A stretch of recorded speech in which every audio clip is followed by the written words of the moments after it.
talking all that bullshit. I'ma put it to you like this, yo. This is for the nerds, this is for the brainiacs, this what we deserve. Go ahead and play it back, you ain't gonna touch me, you not gonna do nothing, you are not above me, I bet you wish you was me, I know it, I know.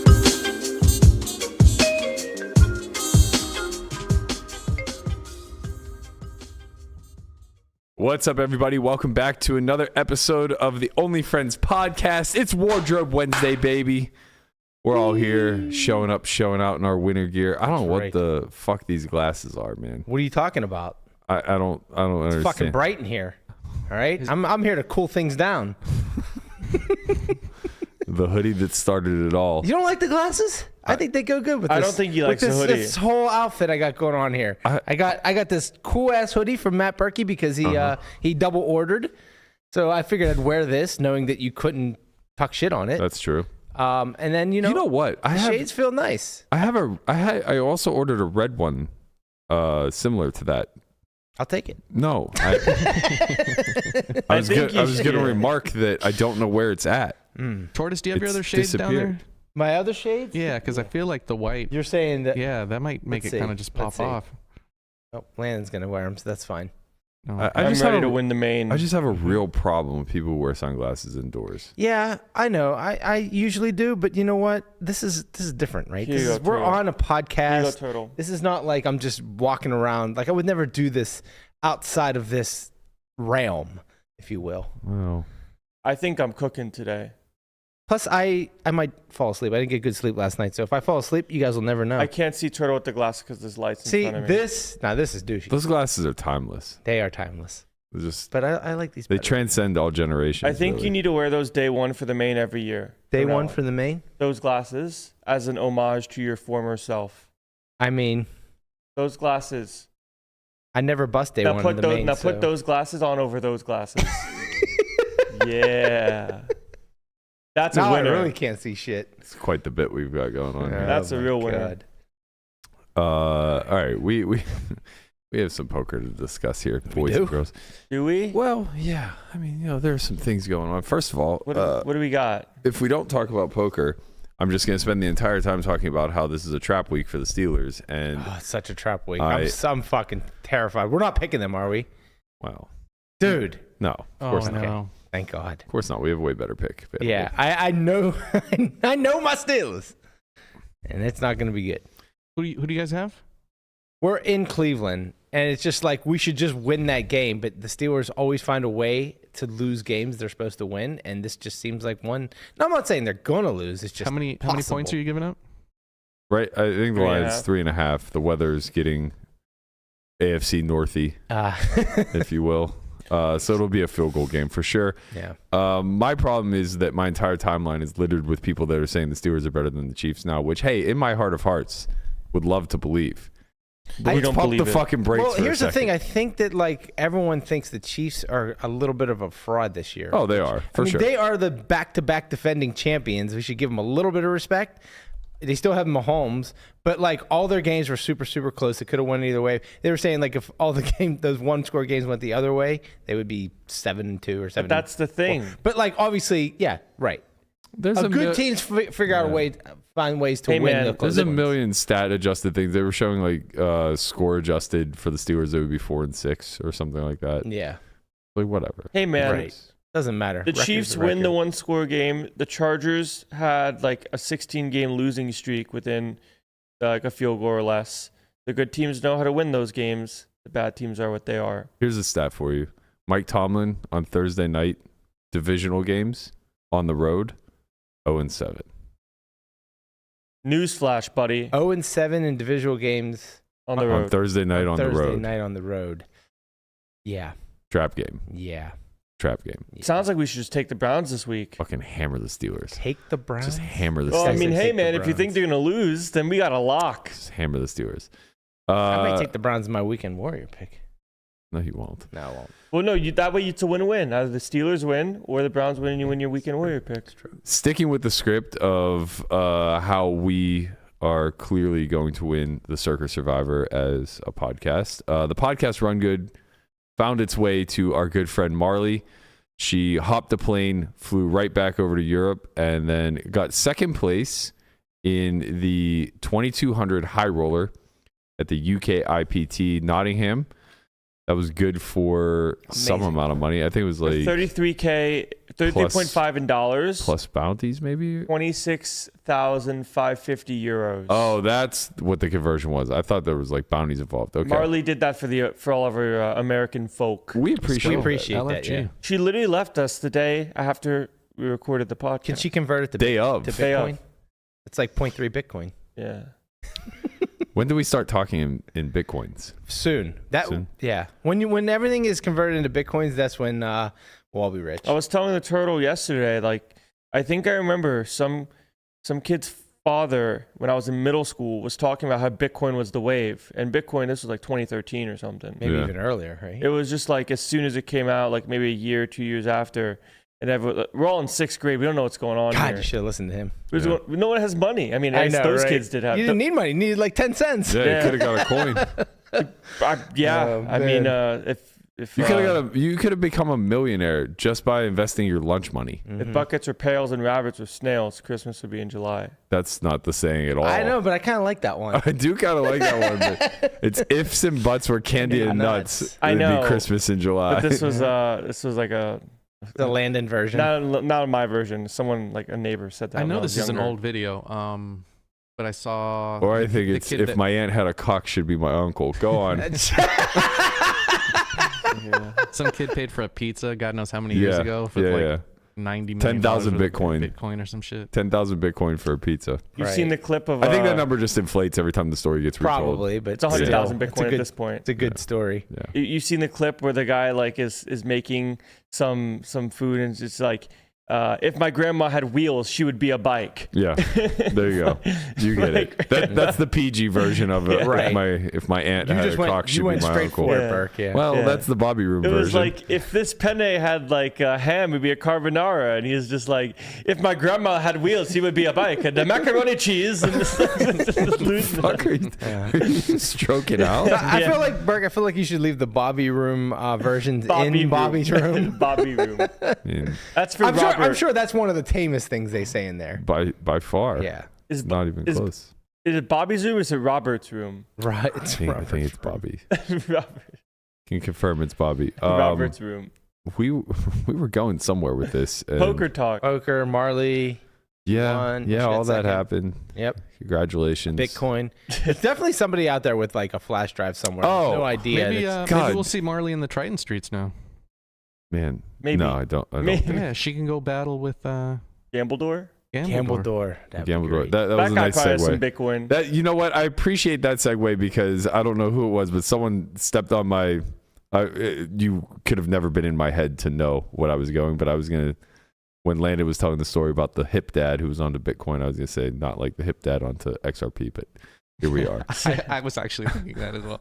I thought he was going there. My dad's, yeah. Well, he just he's doesn't ever cooking. fucking stop yapping, so you can't really get in there. Suddenly, pails and snails are fucking Rabbits and Christmasing in snails. July. If buckets or pails or rabbits and snails. What's the actual end to that? I don't know, man. It just rhymed. No, I know, but that obviously has to be a part of something that Look, doesn't man, lead to Christmas in July, This right? was part of just like when you're in like middle school or less and you're Mhm. just like, someone heard something once and they're running around. Like that's what this was, you know? Okay. He was ready to flex. That's with pretty that much one. my entire vocabulary, by the way. Very ominous of him. Yeah, I just hear something once, then just roll with it. Yeah. Yeah, Triton wrapped up. We had a nice final farewell from the boys. Ali and Henry kind of gave us a send-off, and they gave a bit of an homage to what are we calling this, man? I think Gambledore is the one that's kind of Gambledore. Okay, we'll Slash roll Santa with it. Claus. Dumbledore, Gambledolf. There's a Found bunch out of he lives different- in Mexico, by the way. Really? Yeah, a few people were messaging me saying that like they play with him locally and he had been grinding like $200 MTTs not that long ago, and they were shocked to find out that he's just like insanely wealthy. Yeah, I couldn't find anything on him. Now we know. I mean, the Yeah. best part is this Hendon mob is like one of the best things that ever exist. Greatest head mob of all time. Retire into the darkness. here at this festival. There was numerous nicknames, Santa, Gambledore, and he didn't do a winner's interview. We tried to grab him on multiple occasions here at this festival. What he did do, however, Henry, is he left us with, I don't know if we can get a shot of this. I hope we can. It says, The Secrets of Poker Success. It's on 3 hotel notepads, and it reads as follows. You cannot lose if you do not want to win and be better than everybody else. Fair. Okay. Valid. Log that. Second one. Santa tried his best to pass victory to a magical Aussie, but life, with a joke, confirmed the above message. I love you all as one. Santa, pretending to be Vladimir. How do we not love this guy even more now? Did we really just meet the real life Santa? I mean, I'm starting to believe it. Non-zero. How else do we explain it? I don't know that Aussie felt the spirit of Christmas, though. Obviously, he had the best of it when we went to the river, but he will be spirited when he looks at the final tally from this event here, his first try.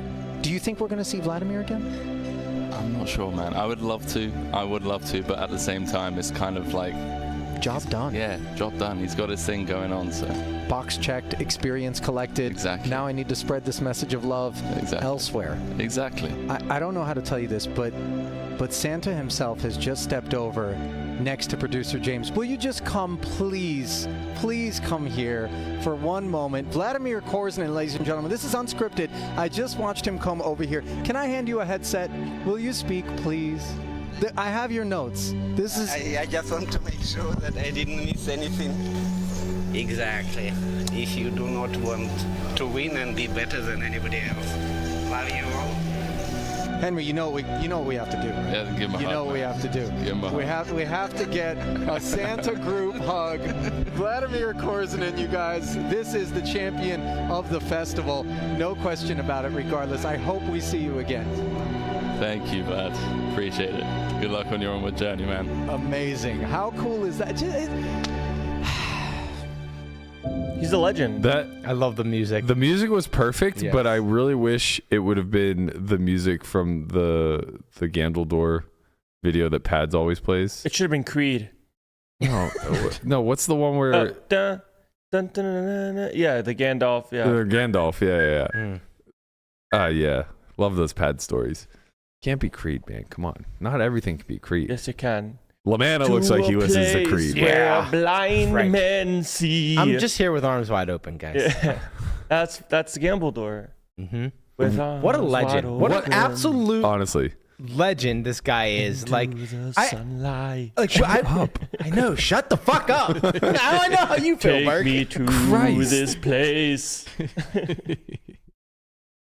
Now he stops. We let him sing, and now he stops. His arms wide open. It could have been Creed. No, it could not have been Creed. Yeah, I think that I kind of hope he just fades off and doesn't play anymore. Because, like, what do you hope to accomplish? Exactly. Really? You're not going to... Yeah, that's what I was gonna say. I think that, like, we want to see him back. Like, he's just so amazing. I kind of don't. I mean, I'm here for the story. Yeah, right. The whole just like take $8 million and then just fade off into the sunset. That's the story. That's great. Yeah, go play the GG private games anonymously. Listen, you just want them in these private games. I have no access.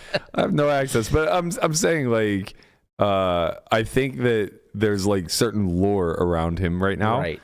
And it'd be nice to preserve that for once. Exactly. We don't really ever get that in this space. If he just becomes a regular Triton, and just like you just watch him dust off like a bunch of money and just never win again. It's or just even like, if he does just like go on Crush, like that's a story, I guess, in and of itself. But it's like, unlikely to happen. Right. But like, yeah, there's this lore where, look, like a big aspect of this podcast that, for what it's worth, we've kind of tapped the well on is the ability to look back over the last 20 years and actually have insider stories. Right. It's like I was talking to Landon and Marchington about this last night. Like, my first come up through Ivy's room and stuff like that. There's like some wild shit that occurred there. It's like, oh yeah, you remember that time when you turned 20K into 750 playing short deck over 2 days? It's like, oh, I almost forgot about that. Actually, that was a cool one. And I think that these little it's rare that the public gets full insight into that sort of kind of behind the glass type of lore. And that's exactly what this is. This is like Dennis Blyden popping in, dusting off $1 million, and then getting arrested 2 days later. Yeah. You know, it's like I can tell that story from an insider's perspective, but we actually all get to watch Gambledore, Santa. I don't. He's too skinny for Santa. Yeah, But he came with the. If it were summertime, but he okay. brought But like, elves. yeah, He I brought elves. understand. I mean, he leaned into it. But, yeah. you know, it's hey, it's almost, Santa's on a diet. it's almost Christmas. Santa's on a. That's Ozempic Santa. Ozempic Santa can't exist in November, man. You know, I know, it's too close. It's way cold too- out there. Yeah. You gotta be prepping. But He is jolly. but it'd be nice to carry the lore, like where 10 years from now we'll just be, hey, you remember that? You remember that Triton? Yeah. When the bearded dude came in? Yeah. What did they call him? Gambledore. Yeah, what was it? Santa Claus? He brought the little guy with him. Yeah. Dressed as an elf. Right. He won $8 million and disappeared. Yeah. He's back. He's back. It would be cool if he like came back 10 years later just to play one event and then faded off again. It'd be right up there if like Tough Fish started streaming online poker. He's again. Tough Fish. If you're out there, if you're still kicking, we want you on the show. Imagine Tough Fish just starts like Twitch streaming on like fucking GG. Imagine Tough Fish has been just in Fuck me to tears. Imagine Tough Fish has just been in the lab for 20 years. Right. He goes to Triton, just does what Gambler. Maybe that's Tough Fish. That might be Tough Fish. Oh my God, We've come found full him. circle. Fuck me to tears. Oh man, what an incredible human being he was. Yes. So much lore from the poker streets. Honestly, like that's something that we've definitely lost more recently than not, and I feel like it's on the brink of extinction, especially now with the moves that GG is making, where high stakes are kind of going private. Like, I think people forget that like names were made and broken through rail heaven back in the day. Yeah. You know, like Galfond just sat one day. He tells this story all the time where he had like, I don't know what his role was. I don't recall, but he lost like 70% of it, just like shot taking rail heaven one day. Very Berkey like thing to do, by the way. This is not Galfond. I'm surprised you never like showed up. Couldn't get there. Didn't have a full buy-in. Didn't have the funds. Would have tried. Yeah, if you had the funds, you would have been in there. Did you need a full buy-in to play it? You couldn't. I mean, you like, need at least half stack? $60K. He needed minimum. He didn't have the minimum. I didn't have the minimum. I might have the minimum, but like, it was spread out over 12, 25, 50 PLO tables. I was giving it all to Galfond to take his shot. It was also spread out over like 3 sites too. Yeah. Yeah, I pumped Phil. Basically, I'm the reason Galfond exists. You're all welcome. Yeah, there okay? you go. Yeah. There you go. Take credit. Oh my God, pumped the Clay Aiken Galfond would just. bags. Oh my God, Clay Aiken would just be open sitting 25.50, waiting for me to be stuck enough to jump from $2 or $4 to 25.50. You were the poor man's gi. Yeah. I never got to play with Guy. That might be my Ever? biggest regret. No. Really? Mm-mm. He was a little before your time when he was really in the streets. No. Just he didn't play public really. Well, not that my game was public, but I didn't know that. Clay Aiken got second in American Idol. I was looking up This Clay guy. Aiken. I was like, how do you come up with? guy. Oh my God, Clay Aiken. Connie goes to Brazil, and you would think that he would. What do you mean? You said, oh my God, that's his someone name. had to fill in the role. That's his name. Yeah. It was OMG Clay Aiken. I was like, I know he's a singer, but like I didn't know he was on American Idol. He's a politician now. Really? See? I think he ran for Congress in North Carolina or South Carolina, one of the Carolinas. You learn something new every I don't think day. he won though. In the Carolinas? Yeah. He doesn't strike me as a Carolina Yeah, type. he's a Southern boy. No, I'm not saying that he can't be from there. You're saying going a different angle. I don't think his popularity is going to be He very didn't high. win. He didn't win. No, yeah. They're not big on the show tunes in the Carolinas, I don't think. I mean, You never know until you know. Well, now we know. Yeah. Now we know. Clay Aiken got second on American Idol, huh? Tough for Clay Aiken to win in Trump's America. Wait, you knew that? America. Yeah, I fucking knew it. I watched it. Oh, it was in 2003, He got second- man. he got second to only 4. How He did got second to Ruben Stutter. That's Ruben Stutter, yeah. Where's he at now? Go ahead and fact check me. I'm No, sure you're you're right. right. No, fact check me, Berkey's like, I want to hear some Ruben Stutter right now. motherfucker. Ruben Stutter was a 0-hit wonder. He was great though. He really Was could he, sing. though? He could belt it out. Well, but what happened? Where's his bangers? He didn't have any bangers. Daughtry got third to Kelly Clarkson. Speaking of Daughtry, got him right here. Yeah. Who's that year? It was Daughtry, Kelly Clarkson. Was that the... No, Kelly Clarkson won the first one. First one ever. Yeah, Daughtry got third. Oh, that was the first one? Yeah. Okay. Who got second? Was it the country singer, or did she win it? You're thinking of... Are we talking about the first season? The first ever season. I like that we're on American Idol now. Thanks, Landon. You're welcome. Yeah, it was Kelly Clarkson that won. Daughtry was on season 5. If Michelle... Season 5? Season 5. There you go. I was going to say, I didn't think Daughtry... I thought for sure he won, right? Taylor Hicks won the season. Oh, I remember him. Beating out Catherine McPhee. That's right. He was gray hair. Wait, what is his Soul Train? Remember? No. Yeah, that was like... I don't remember a thing about him other than he had catchphrase. I don't remember anything except he had gray hair. Yeah, they all had like Soul Train or something like that. Sounds really stupid. Taylor Hicks became the 5th winner of American Idol, and he beat out Catherine McPhee, Daughtry, and Kelly Pickler. That's the guy who looked really old, right? Yeah. Yes. Yeah. Very gray. Yep. Jordan Sparks, season 6. Jordan Sparks. Wait, he was good. did Ruben Studdard beat out Clay Aiken or Correct. what? Okay. Yes, he did. Good to know. Mm-hmm. What was Carrie Underwood? Carrie Underwood. She won season 2 or 3. Okay. Or 3. Probably 3. Okay. Maybe. Yeah. Wow. American Idol used to be good. Yeah, it was good. Dude, the audition clips are still like kind of in syndicate on Instagram Reels. Like you'll see like the Simon Cowell just you might be the worst singer He's a legend in the world. He made the entire show. So good. They tried to continue on. I still think it's on air, but American Idol? Yeah. It's more like I feel like it's more like The Voice now, you know? Well, they all exist. American Idol, The Voice, America's Got Talent. My mom loves The Voice. The thing about these shows, The Voice is really good.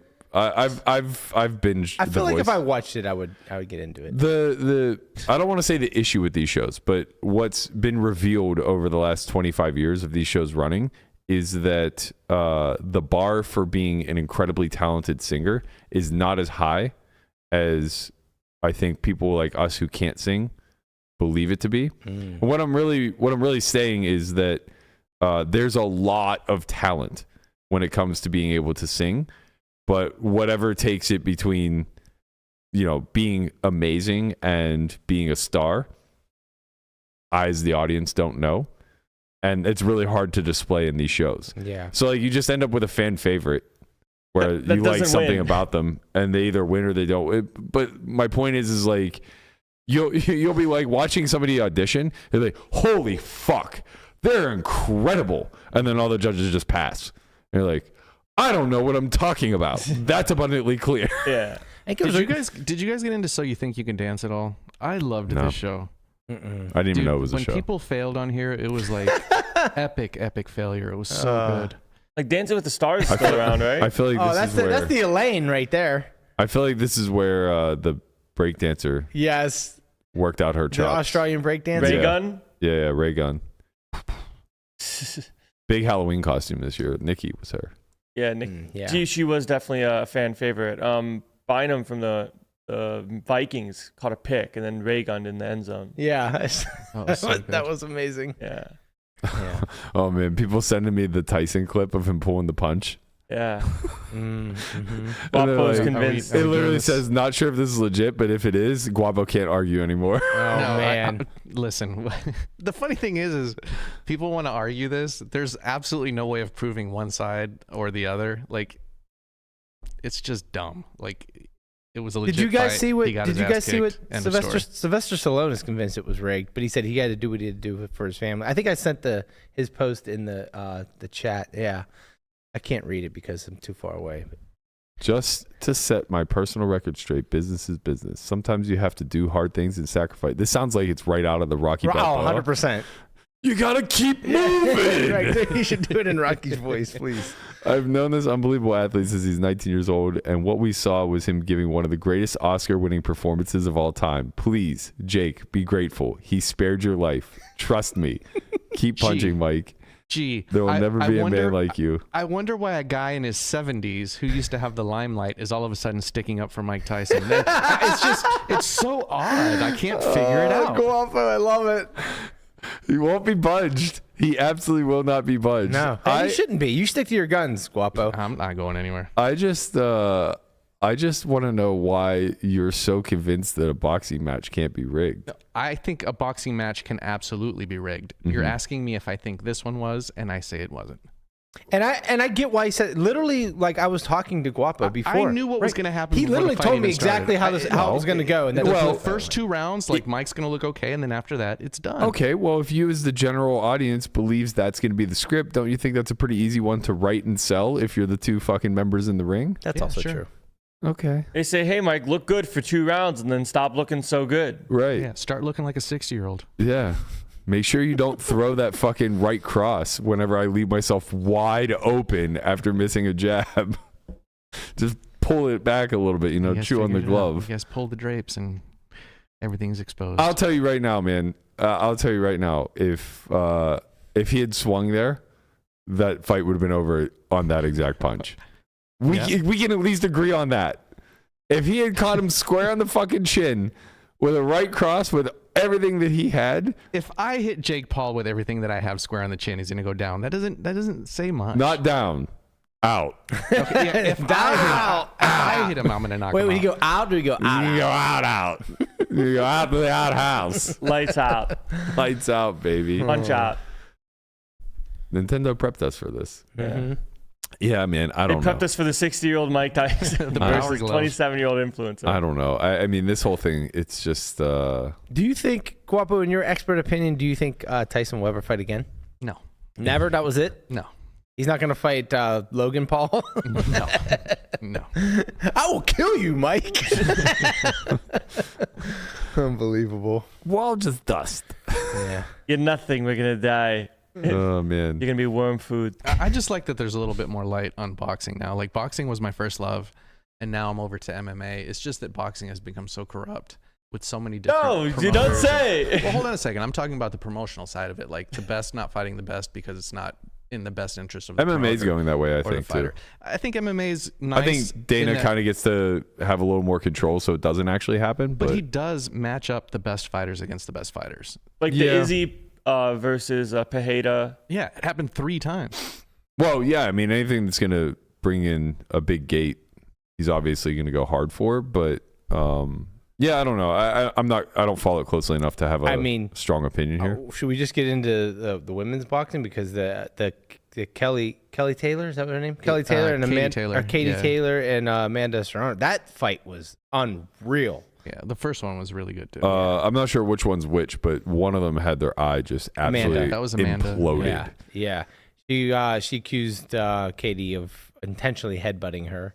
Right. Said because that's kind of just how she. That makes sense. She I didn't think it was possible with her head leaned in. Like I just didn't think it was possible to split somebody that wide open without using a head. Yeah. No, I mean she definitely headbutted her. Yeah. But Katie said it was an accident, and they said it was on intentional. It shouldn't matter. The poly market. I think it shouldn't matter. I think if you just headbutt somebody in a sport where she ended up getting a point deduction, but it wasn't enough. And that person might not be they enough, still though. won, right? Like the whole thing was like a scam kind of. Like think of that cut that she created. That's well worth the exchange of a point. Oh yeah. For sure. The damage that it does? Yeah, like the blood in the eye. Guapa, what do you think? Did you think that she got robbed? Do you think that she should have won? Because rob is a funny word. Okay. Look, do you think Tyson was the one that was robbed? Let's go on, move on. Maybe Garrett was robbed. No, I think rob is a funny word. Like if you just look at the funny thing is people like to look at punch stat numbers, and they'll say this person threw more punches or this person landed more punches. If I show you a fight where somebody landed 1,000 punches, but they landed those 1,000 in the first round and then did nothing for the next 8. Like those numbers can get skewed. So it could have gone either way. Okay. Watching it, knowing nothing. Michelle and I were both watching. We both know nothing about boxing, and we were both like, I can't believe Amanda didn't win. Like she was just from the eye test of someone who knows nothing. It just looked like she was the better fighter. It looked like she had outperformed her. But as someone who with a better trained eye like yourself, you think it was the pretty poly close. market line was like she was like mad winning, and then like at the end it was like Jesus. Look at that. That's not her. This is Irene Aldana when they fought here at UFC, but that's probably one of the nastiest ones I've seen. Ooh boy. That we should click that blur feature. Yeah. Let's fucking tone it down, man. YouTube's getting definitely kick us off now. All right, let's get to our wardrobes today. Everybody, everybody if you don't seems to mind, have can I brought it. start us off? Yeah, please, always. You're All right, you're the let me best at set this up for sure. Very quickly, and here we go. Okay, guys, I call this the Triton Reg ensemble. Yes. Both the top and the bottoms are from the 2023 fall Triton wardrobe. I'm finishing this off with a GTO wizard hat and what says Triton Reg, like designer slides. These are Dolce and Gabbana. Oh, come on, baby. Oh, hello. no. We're all heartbroken. Oh man. Oh no, this was like the best part. That was the whole bit is ruined. All right. Are you sure you have the right hat on today? I see a fedora on your desk with some kings. You'll need those in Triton. That's a whole different segment. Let's move on to the Tortoise. Okay, well, I'm rocking the Under Armour gift that Berkey gave me, so I knew that if I wore this, he couldn't talk shit. We got the Lucky Brand jeans on with the Steve Perry. All right. There we go. Oh, Yep. wait. There's the Dolce and Gabbanas. Yeah, sure. beautiful. I got these thrifting. I'm not sure if they're legit or not, but They look real. I think they look real. Yeah, they look real. Are we just gonna skip right past the fact that he's wearing socks and sandals? Yes. Yes, we Hey, are. it's yes. cold outside. Yeah. What do you want from me? Yeah. Continue, Shit, Tortoise. Regs. Right. So yeah, we got the Lucky Brand jeans on, and we got the Steve Perry shoes, and the Express sunglasses. Didn't go too hard, just like a $50 pair. Wait a Nothing minute. crazy. Is that why they're called Sperry's? Yeah, Yes. Sperry's. Yeah, Sperry's. Because his name is Steve Perry? Steve Perry. Yeah, I almost said Sean Perry. I would have only known them as Sperry's also. Yeah, I mean it does say Sperry's, but it's Steve Perry. Yeah. Wow. Yeah. Probably supposed to be S Perry's. Yep. That's me. Sperry's. Just doing. I don't know what I'm doing. Oh man, This is called I'm going to win the main next year. That's amazing. the cuffing of the pants has to stop, man. It didn't. That's just the pants. I didn't cuff them, you rat. You rat. Wait, what? They look cuffed there, but he didn't cuff. I them. didn't cuff them. It's just the way it was. So It's the break in the pant leg, Matthew. Interesting. this guy loves to start stuff. Are they just too long? No. They should like just. He's gonna rip on your outfit every. I'm just single trying to week. help him. There are certain things that, as a male, when you dress, that are very important. So, like when you wear slacks, they should just come down to the edge of your shoe, like a suit pant. I don't know what to tell you, man. They look like they're like. I'm gonna either- win That long? He can't To find be pants fair, that long. Hold on a second. To be fair, Matt, like when you're getting tailored for a suit, they actually ask you how you want your break. Like if you want a big break, if you want a small break, if you want a high water. Like I think Landon can cook here. Like I've that never bad. seen all I drape. have is the opinion of one man, one Jonathan Tomato, and he needs to tell me if I'm cooking or not. I mean, And if he's he gonna tells say me you're cooking. if he tells me I'm not cooking with the polo and the khakis, I might have to fight him. I mean, I like it. Can we go back to Landon's real quick? Go back one more. I just want to see what shoes he has on. Okay. Yeah, The shoes and the belt combo is nice. Yeah. Mhm. Yeah. I think the shirt needs to be untucked a little bit more. I would have just gone non-black personally. I think that would have been my big change, or I would have went black belt, black shoes. But again, minor details. You did a good job. Well put together, All Mr. I'm asking Tomato. for is Tomato. I know Tomato's going to watch this one. He Landon watches looks all like of he's them. gonna go practice putting for about an hour. Yeah. Yeah. Yeah, I like yeah. it. A navy shirt would have been nice. Anyway, here we are. I went a little more casual Yeah, today. You look like you came out of the woods. Thank you. Catch a couple Thank you. rabbits. I really love this jacket, and I'm struggling to find more versatile ways of wearing it. The big problem that I struggle with when it comes to getting like these nice jackets is that I have a very long torso and short legs. So what ends up happening, I don't know if you can tell or not, but the jacket is like above my waistline. You see how short that I do. kind of is? So like when you wear a hoodie underneath, the hoodie tends to be long. I'm struggling to figure out how to wear this appropriately. It's a little bit too big and bulky to just wear with a t-shirt underneath, but I like this. It's very casual. Well, you went with the hoodie. Hoodie. Yeah. Went with the what's the kangaroo brand? The Aussie kangaroo. Kango. No, these aren't Kango. Never mind. It's something else. Anyway, I have designer sweats on and a pair of shoes. So that's Designer Everybody sweats. looks sharp. What makes them designer? Well, they're made by a designer. But that has to be Steve Perry is a designer. Like if I went and got like, that would be a designer. Is Old Navy a designer? No. They don't design clothes? Probably not. Okay. Almost certainly. All my sweats are either Target or Old Navy, so Yeah, not designer. I can't say designer when I wear them next week. Right. Like, Okay, just want to know. Who would have thought the lead singer from Journey would start making clothes? That's awesome. Very versatile. Who's the lead singer of Journey? Steve Perry? Steve Perry. Yeah. Okay. All right, I see that. All right, so we're gonna throw a poll up. You guys are gonna let us know who won Wardrobe Wednesday. My vote, obviously. I think it's a wrap for me. I got it. I mean, you and Lamanna coordinated the shit reg attire. You guys just needed a book bag and Wait, what? I thought you would love my I love the hoodie. You still look like a shit reg. Oh, of course. This is a shit reg hoodie. Give him a backpack. Yeah, I got my sunglasses on. No, my vote. My vote. I'm throwing all my weight behind Lamanna. Okay, there we go. Wow. I mean, he really likes these collared shirts, man. Yeah. Bro, from day one. He's been wearing these things from day one. Like, the man has a brand and he's never wavered. Gotta respect it. It's like you know what you know. Look at that, the one where he has the hoodie on, though. Oh, Where? I see no hoodies here, sir. What do you mean? Go to the bottom picture in the middle. Bottom picture in the middle. Ah. What's that? He was cold Mm-hmm. under the bright lights. Mm-hmm. Got a little chilly. Yeah. You probably got a polo under there, though, for sure. He might. All right, let's get into the muck and wrap this bad boy. Oh, We're gonna no, put I a poll wasn't up, by the way. We're gonna what? We're gonna put a poll up for who's dressed best. Yeah. Don't worry about that.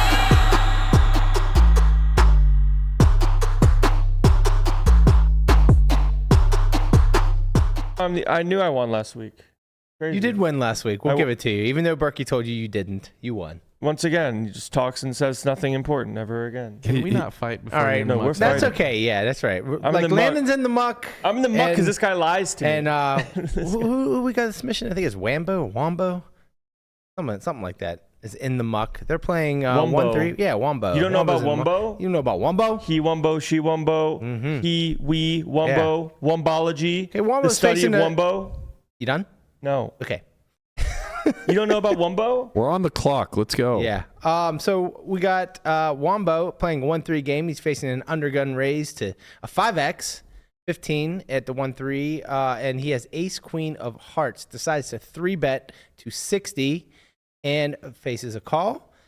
Flop comes queen of diamonds, 10 of diamonds, 3 of clubs, and he leads out 50 into 123. He's met with a call. The turn is the 8 of clubs, and he decides to check, and now he's facing almost full pot with 200 into 223, and he decides to jam his 420. He gets called and is shown 2 black kings. Mm-hmm. So I think the main where he's in the muck is the turn, and I guess he thought that it was a layup like check jam, right? Just like, oh, I should just check here or check and then check and then face a bet and then jam. Then he said it seems insane to fold, but I don't know if it's just a layup check. I think I would have just bet the turn. It just seems, Right. I don't know, normal. Yeah. Sorry, there's no sexier way of saying that. It just feels like the 8 of clubs really doesn't do much. I think he went Jack too- 9 isn't in range. Yeah, I think he went too small on the flop, and he probably just wants to be all in on the turn. You really want to build your range around aces, kings, and ace king because that's the majority, I Right. think. And to some degree, they all have shoving properties available to them. Even ace king could potentially, it almost becomes a little mergy where it could kind of get called by worse. If you're against a combo draw, king jack of diamonds that didn't play raise on the flop, something along those lines. I mean, getting the money in with ace queen is not the issue. It's Right. doing it in the most efficient way possible. Yeah. That becomes a problem. I don't think on boards like this you get to go for 3 streets. So we get to the flop and the SPR is less than 4. Yeah, I just think you 2E. Probably just B80, B80. Yeah. And then, move on with life. And that's because the board's a little dynamic? Yeah, it's very dynamic. It's also just the construction of your 3-bet range here versus under the gun. You should be incredibly tight. Right. So your range This is gonna the be, bottom of your 3-bet range, probably, right? Right. And you're going to have checks. So you can check queens. You can check some give ups. You can check some under pairs. You can check jacks. you don't have to play full bet. Like you could check aces with the ace of diamonds. These don't all have to barrel. So you can mix checks with both good and bad hands. Mm-hmm.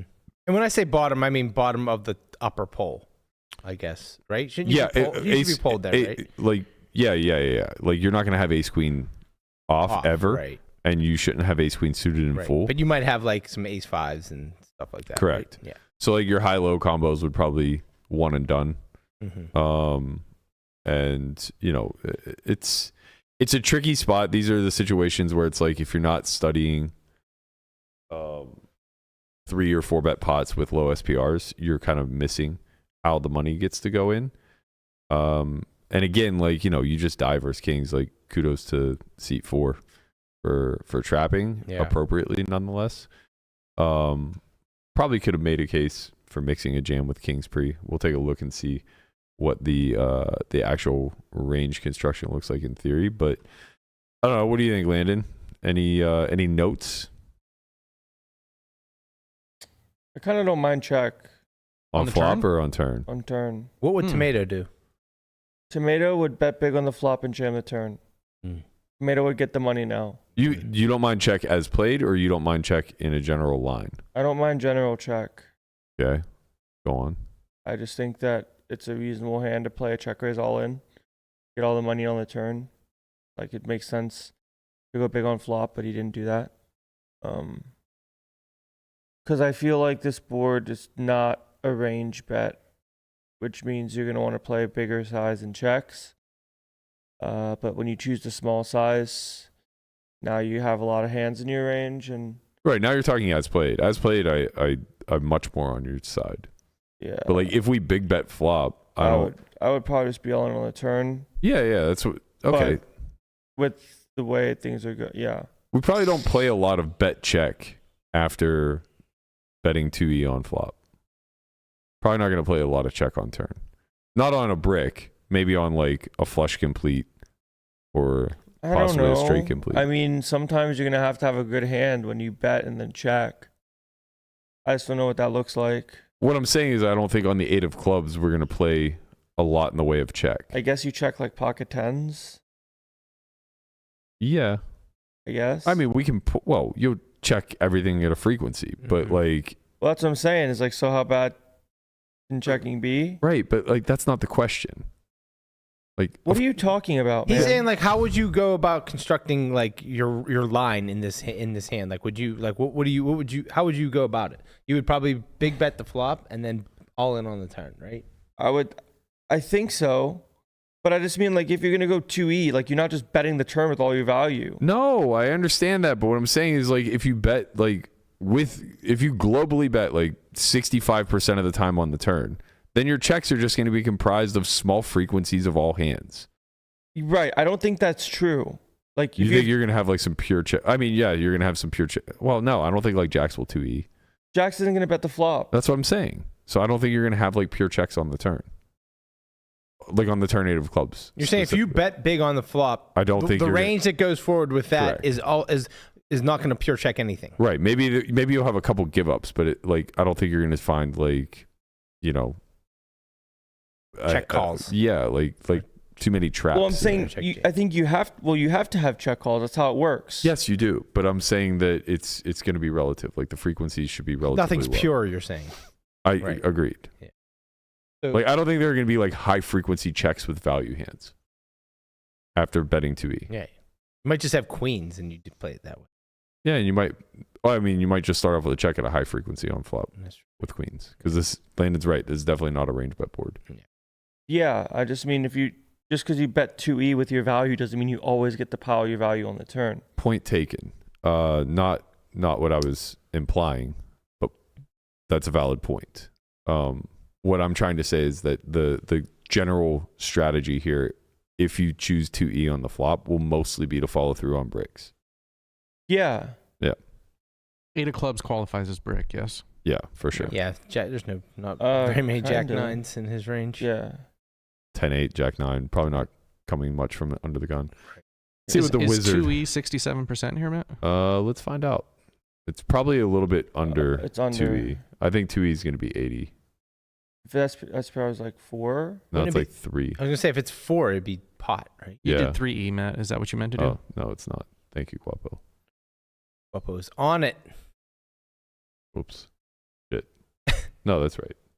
That's the right one.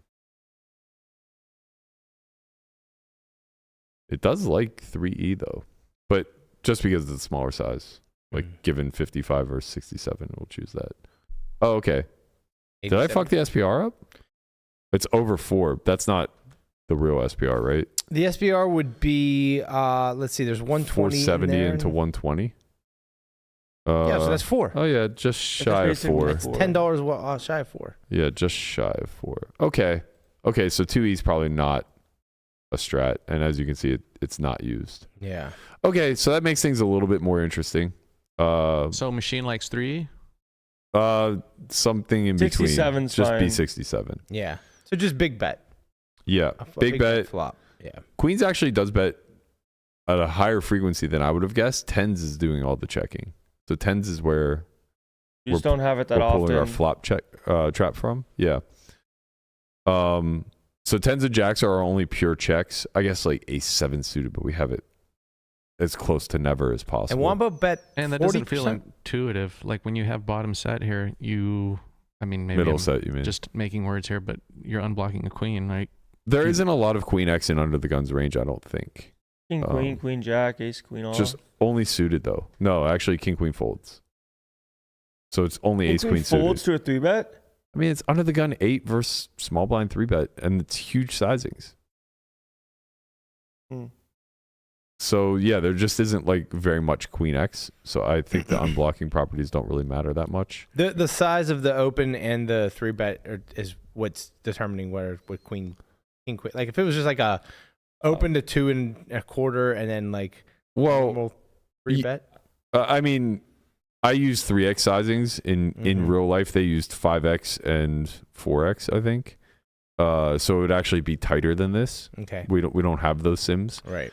But also, like, I think the 3x sims for, online rake games is going to look way tighter than what you actually see in. Like, I had to up the ace queen frequency. It's only ace queen suited was only like 15%. So I made it half. Ace jack was actually in there more as a bluff. Anyway, following through with the line, let's see what happens if you B67 out of curiosity. Before we move on too far. Very little raising taking place here, just some by top of range. So queens, kings, aces, ace, king. It's kind of the same idea, right? Man, there's a lot of kings in there. Yeah, almost pure trap. Wow. Which makes sense. You like the rule of thumb I like to go by is when you face a polarized 3-bet and you have 4 SPR or less moving forward, it's a good spot to trap kings. Yeah. But it gets a little that might not be as good of a rule of thumb as possible, because at what point then do you just start jamming, right? Like if you're setting up an SPR of 1, you could also just be all in pre. So it's kind of like a range there. The actual size he chose was what? Third pot? 40% maybe? On the turn? On the flop. But 50 into 123, so. Okay, so he bet like 17 blinds. Yeah, 41%. Let's see what that does. I should get rid of the other bet size. Because now it's mixing. We don't want that. Don't think this is going to get us to a range bet, but it'll probably be 70-ish%, maybe 80. Yeah, 70%. Okay. Now he's betting everything. Nothing's really pure checking. For this sizing, he can even be betting jacks, which is, makes it easier on him, I guess, to some degree. When followed through with a call, we see the 8 of club turn. This is going to lead to a mixed strategy. So now the question does become very relative. Yeah. Because you can see that the sizing he's using is 67%. I'm not sure what geo is here. Let's add in a geo size just to see what direction the strategy is otherwise going. Okay. So geo size, this is actually just like slightly larger than Geo 2, which is 63%. And I imagine that's due to the double draw that's out there. So you just kind of want to get the money now type of thing. Check strategy, he's right, is largely formulated around ace queen. and tens. So queens, again, not really doing any checking. Even queen jack, because it picks up a gut shot, doesn't want to like check jam, because most of the check jams you're trying to take advantage of are like the ace jack region, ace king, whatever. So it actually just wants to bet itself and then call off to a jam, I would presume. Everything else that's like super, super low frequency, which in reality... Is that 10-9 of clubs? Is that... No. I mean, yes, it's in there, but... Yeah, it's all 10-9. It's all 10-9. Okay. Everything else that's just like very, very, very tiny frequency, I would imagine in reality, like these hands don't even really exist. So it's more so like jacks plus. Maybe he has 10s sometimes from the small blind, so maybe 10s plus. And then a lot of the suited Broadway stuff. What is the ace queen combos that want to go hard? None. They're just all mixing. Okay. About 30%, give or take. I would imagine though that these are going to... So in spots like these, whether he checks or he bets with exactly ace queen, like he's not losing any money. Correct. It's really just about the global strategy. So I think the thing becomes like ace king also is like checking here at a really high frequency because we set up too big of an SPR to just be all in. Yeah. My instinct tells me that ace queen's checking to call because it has hands like ace jack, king jack, jacks that are also all checking and probably just can't all uniformly be all in. Right. So like, you know, we need some good hands to protect like our pocket jacks that are going to check call, our jack 10 that's going to check call, our 10-9s that are probably going to check call. We need some other good hands, and you could see aces and kings aren't really that pumped about checking. They just want to get the money in. Right.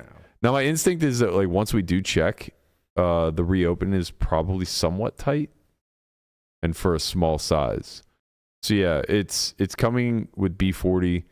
It's not that tight. I mean, it's reopening jack 10 and jacks. So it's actually pretty linear, but in reality, I think he faced like 90%. Right, which definitely changes things a lot. We'll take a look at that. It wants to go small here because it wants to bluff cheap, right? Like it has these ace 5, ace 4 combos that have kind of made it this far. It has hands like pocket 9s that want to kind of get away with a cheap one. 5-4 of diamonds, which is just a 5 high flush draw. Doesn't really want to get check jammed on that often. So if it bets 40, let's see how often it goes. Yeah, so like ace queen mixes between jam and call, kind of as suspected. Jacks are pure calling, jack 10's pure calling, 10-9 mixing between jam and call. At this point, 10-9 would be bluffing when it's all in. Everything else is just like draws. 6-5, 7-6, 8-7, ace-5, ace-4. These are all diamonds or clubs. So they're all just going to be playing call a lot. Any aces or kings that have gotten this far are all in. Top set is all in. Queen jack, if it's checked, it's going to be all in. So the check call range here is actually like quite capped.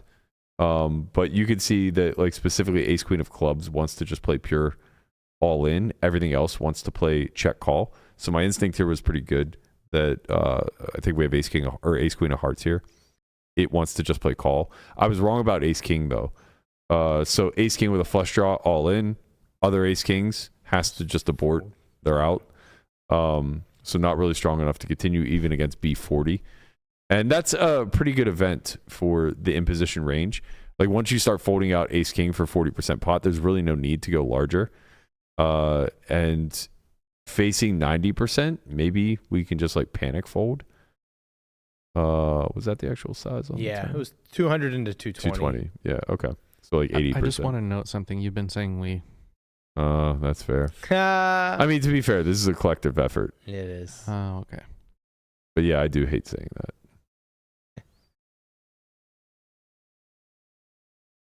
Is that right? 67 big blinds?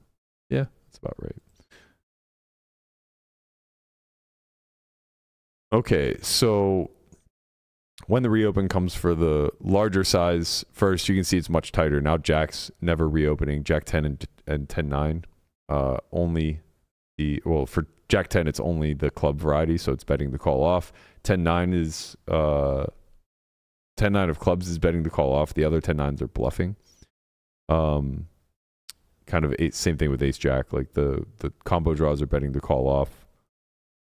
I assume the other ones Maybe they're all betting to call off at this point because you're getting jammed off for 40% pot. Can't imagine ace jack fold. Anyway, yeah, ace queen still no decision. It's just between call and jam. There's really no reason to even call. You're just protecting like some of these it'd be pair plus flush draws. too awkward, right, to just call? Yeah. I mean, like, look, you're protecting like these 1% hands, like 8x of diamonds. Yeah. That if you jam them, probably aren't losing very much. Let's see.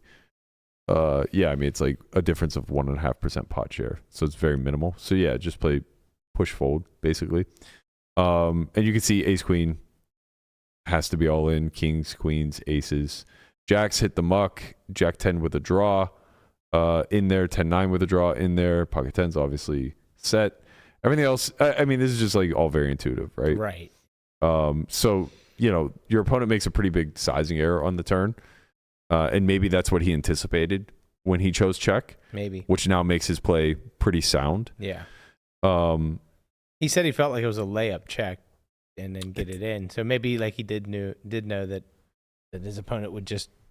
Well, I think I think kings though. Yeah, I think what to extrapolate from this and why it feels like a layup check is because everybody's sizing stink, right? Because like I don't know what his sizing options were in his mind, right? But with what, like 2 SPR on the turn, yeah, a little less, so like 1.75 SPR on the turn, I would wager he wasn't considering B67 or check, right? So if his thoughts are, well, I can go full pot and leave myself an awkward river decision, or I can try to check jam becomes really fucking attractive. The problem is what is your opponent reopening with? And if your opponent isn't reopening like ace jack nearly full, if he's not reopening ace king here some of the time, ace king off always, if he's not reopening like ace 4 of diamonds, if he doesn't even have these hands, it becomes really, really problematic because you see that the value is all very intuitive, right? The pure bets are all the hands that are like very intuitive, and even kings, it's like in nature is probably purely betting anytime it traps pre. But you can see it's actually like a 50-50 mix dependent upon suits. Yeah. Aces, pure, you know what I mean? Like we're just beat by all value. We beat no value when we have ace queen. I wonder if pool tendencies are to overstab, like in a live environment at these stakes. I think the opposite. Really? I think they'd overstab. Just look at the available hands. If this is his range, and honestly, this range may be contorted in a way that is not representative of what Under the Gun 8 live looks like. Like it might be much more upper left populated, right? But that doesn't help us. That only hurts us. The likelihood that he stabs king 10 here is pretty low. Go ahead. I was going to say, I don't think that's true because they're going to stab king queen, king jack, queen jack. Even. You're saying because we beat some value at that point. Yes. Yeah, okay, that part's fair. But I don't think that they start stabbing like 10x. And they're happy to just check and see. Yeah. Hopefully, it's like, just check it down. If it's upper left populated with these broadways, only king queen do we benefit from, right? Because everything else probably just plays check back. Queen 10 beats us, so like when that stabs, that doesn't help us. Sure, but there's king 10, king jack, queen jack. These all probably take their equity. At least at a, if I had to ballpark it, I would say they check more than they bet. Yeah, I mean. Once again, it's just a construction of the ranges and if we're like what happens in real life, I suppose. Yeah. Like I guess I'm just speculating that they understab, not overstab. I agree that they understab, but I also think if they have top pair and face c-bet check, they're probably just going to try to put some money in. Possibly true. Maybe choose a different size and it's not pot. That's what's interesting. But it's probably like half pot or something. Yeah, that part's kind of interesting is people might custom for the strength of their hand. Like Kings feels like it needs a lot of protection and wants to be all in. So he just like blasts off, 200% pot with 40% pot behind. And it's just like, all right, well, I guess we're doing this then, Yeah. And I actually had a hand like this yesterday where I had top pair to top kicker and I unblocked all the combo draws and I got check raised on the flop after 3-betting pre. I had king queen suited. Came king 10 deuce 2 diamonds. I had king queen of spades or something like that. I'm blocking king x of diamonds. Check. I b40. He raises like 3x. I call, and then on the turn, stone brick like offsuit 5. He bets half his stack, which is like full pot. And I just tanked forever knowing the player, and I was just like, this is only a set or a combo draw. And like, I'm not nearly as confident that he plays a combo draw this way. Right. As Definitely I am, plays a set. as I am that he plays a set this way. But it's like, he should only really have tens. You know, there's like one combo of king 10 suited left. Does he have deuces? I mean, it's Bobby's room probably, but like didn't really give it that much thought. And I have no discipline, so obviously I just stick it in, calls, and I'm dead to deuces. And it's like, this is such a dumb way to lose 150 big blinds. Right. Because the strategy being executed on here is so face up, but because it's protected by high equity draws, which with one to come I'm doing okay against, but with two to come, I wasn't even that big of a favorite against to begin with. Right. You know, it's like, is this ever a spot worth, you know what I mean? And I kind of feel like that might be what we're seeing here, where like kings customs for the get it in size, whereas like if he ever has king queen or queen jack and faces check there, it's like just he like finds the half pot. B40, or the B50, whatever. You know what I mean? He finds the good size, Right. Yeah. with the weaker portion of range. And I think that's like a pretty telling thing about live. You know, Landon and I talked a lot about this as I started to get like a lot deeper into the lab, and it was just like, man, everybody has sizing tells. And I think like good players are just like, you shouldn't read into that. You shouldn't read into sizing tells because you'll just be easily manipulated by people then manufacturing sizes that you read too much into. And I think that is very, very true. But if people are just playing off the cuff, when you're playing against bad unstudied players, though, those sizing tells are fucking real. Yeah. And so it is kind of worth. And I think that's they have like to be real. People decide what to do based off their hand, not off their range. Yeah, exactly. I think that's like the biggest value of understanding baseline sizes is that when you see a 4-1, you can get into the head of your opposition and say like, is he doing this because he knows what the fuck he's doing, or is he doing this because he has exactly middle pair? Right. And this feels like the right size to do this with. You know. So as a closing thought, our submission from Wumbo, the consensus is that he's just supposed to lose here, right? Can't do any. Like he didn't. tough. I don't. That's the unfair There's no thing. like, big mistakes that were made here, right? No, there was not, because the other That's guy the can have unfair ace thing is queen, you like- can't misplay ace queen here. Nothing he could have done outside of folding could be a misplay. Okay. So really, like what we're judging is how this fits into an overall strategy. And I would say that like there's a lot of inaccuracies, right? No blunders, no errors. A lot of inaccuracies though. The flop sizing choice led to him being forced into a turn check, and I think that the driving.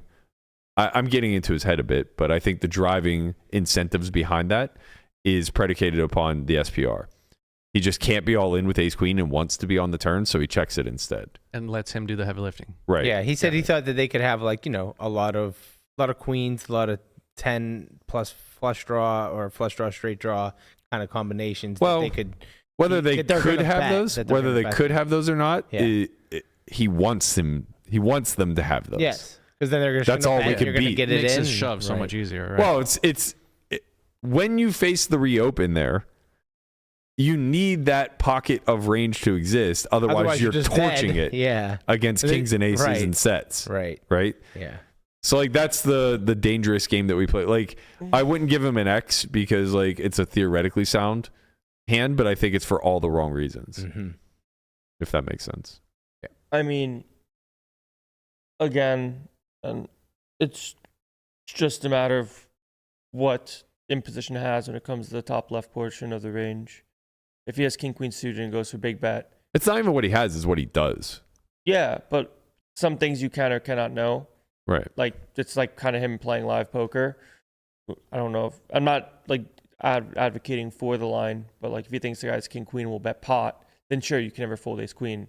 Just like, okay, you got unlucky, the guy had kings and trapped you. Yeah. That's life. Yeah. But if you think that someone's going to take pair plus flush draw and bet that size, that is potentially dubious. Sure.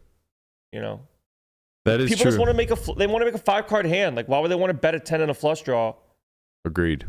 when they can just check and get a free card? I do agree Like with the that. human element is like, I want a free card, not I'm going to bet call off because this is going to be sick. Right.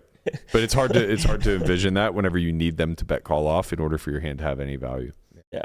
So like, that's where it's tricky. Yeah, it's very cope dense when you're like, oh man, they can have a pair and a flush draw, or they can have like these weird like spooky hands. Like the machine will have like you saw like, the pocket sixes or whatever that like peels the flop with the flush draw and then or like with the backdoor flush draw and then bluffs the turn. But that's not happening when you're playing live poker. Like they didn't make a set, you know, they folded. Right. It's over. Right. Yeah. You're playing versus top left of the deck. Just a matter of does he have king queen or not. Agreed. All right, that's going to do it for us today. We'll be back tomorrow. Not sure if we have a strat chat tomorrow or Barber, but we'll have one or the other. So be sure to tune in tomorrow at noon Pacific.